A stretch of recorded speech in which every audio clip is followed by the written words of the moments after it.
Hello everyone, and welcome back to our series where we are the Unholy Horde here in Norland. And in the last episode, we took care of Arestia, and we are now working on Craster. However, as I mentioned at the end of the last episode, I think we do need to rebuild our army based on how much we lost in this last fight, and how much we're pretty much losing in all of these fights against these stronger opponents. So we're going to go ahead and burn these villages, get back home, pass some time until we get to day 160 so we can spawn ourselves another 50 soldiers and burn down these villages again, I'm sure, and then also bribe these forest bandits and get ourselves over here. We might use one of these camps or something as a jump off point to kind of have our army be somewhat close to Craster when the bandit camp actually attacks Craster, and that's pretty much how we're going to do that. So we'll get back home. And also we will, by that point, have Arestia resettled. And yeah, that's basically it for the moment. So I will see you guys in 6 days or so.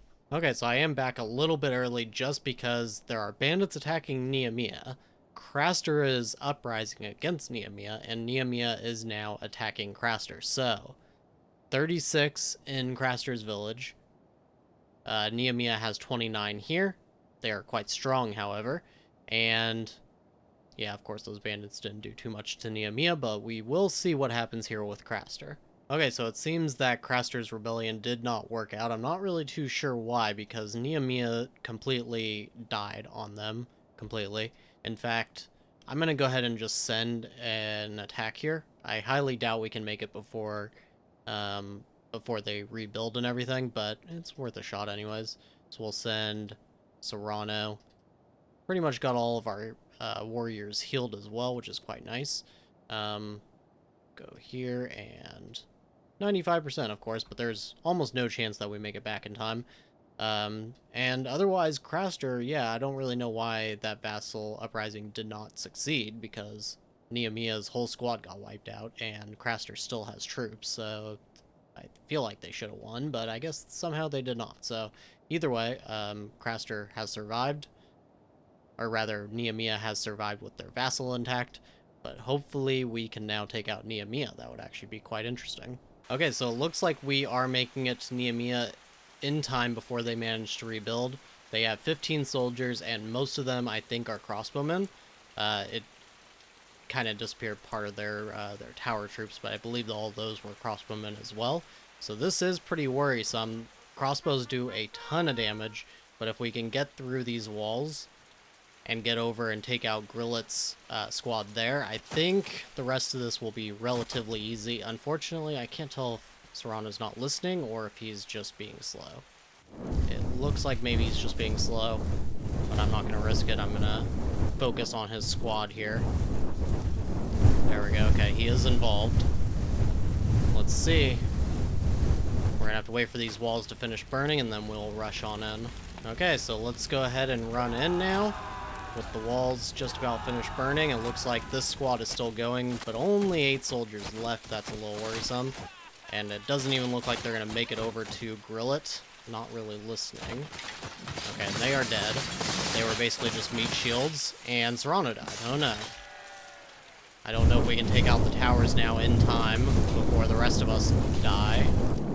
Yeah, 14, that's not looking too good. Yeah, it's not looking good at all. Now, it looks like we took out their treasurer, maybe?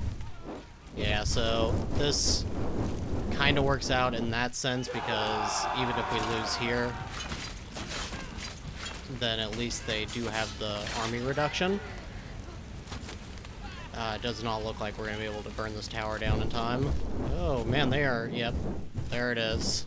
Okay, so inexplicably, somehow that counted as a win, and we managed to burn them down. I don't know if maybe because we took out Grillet or something else, but maybe because it was just those 3 tower troops. Either way, somehow that counted as actually burning Nehemiah to the ground, so I don't really know what the deal is there. However, we have now dealt with the strongest city on the entire map, most likely. Craster is now maybe the strongest. Yeah, probably Craster. And we will probably be dealing with them in this episode. We are just going to pass some time. What is this? Vassal is about to rise. Yeah, I have just been increasing our relations with them through the debug menu, because obviously, like I mentioned earlier in the series, if they do rebel, then we just end up burning them back to the ground and settling them with a spawned lord, so it seems like a little bit of a waste of time to even deal with it. So that's what I'm going to go ahead and do, and I will talk to you guys after day 160. Okay, so we have arrived here at Craster with our new soldiers and everything, and after Serrano, we actually had Wendell come of age, and so we made him into our new, pretty much replacement Serrano.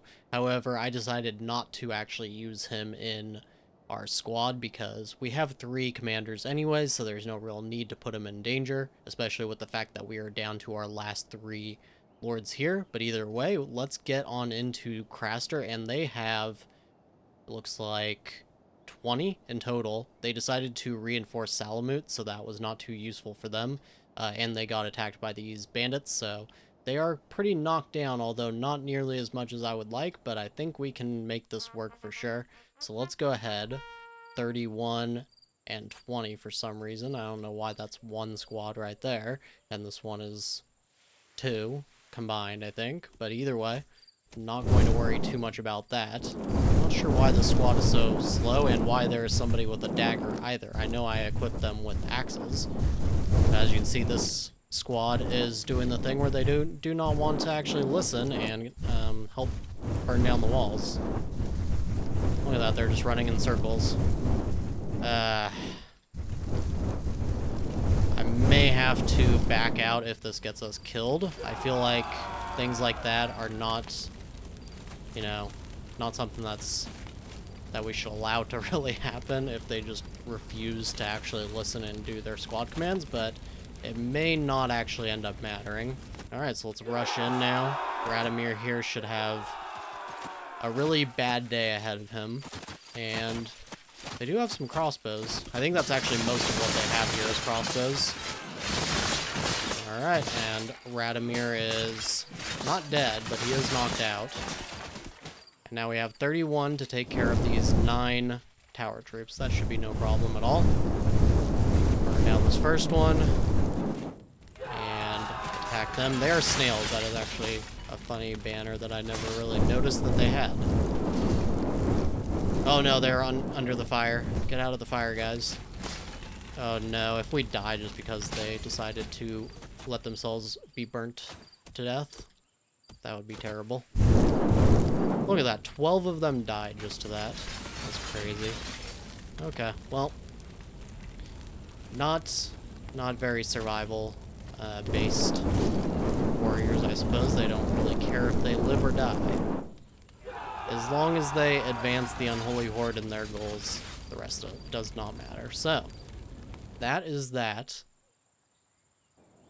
And that took a while to get back to the map there, and 27 dead. Most of it because our squad wouldn't listen and because they decided to stand in fire and just burn alive, so that's unfortunate.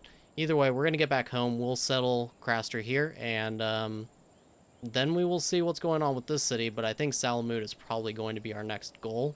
They have 28 soldiers, and they no longer have a bandit camp because Craster actually decided to take that out. But either way, we will get back home, and I think that's going to be it for this episode. So in the next episode, hopefully we will finish conquering the rest of the map, and we will start to turn on our vassals and burn them alive. And that will be the end of this crazy series of so much weird combat system things that have gone on and everything. But either way, that is going to be it for this episode. So, as always, I thank you very much for watching, and I'll see you next time.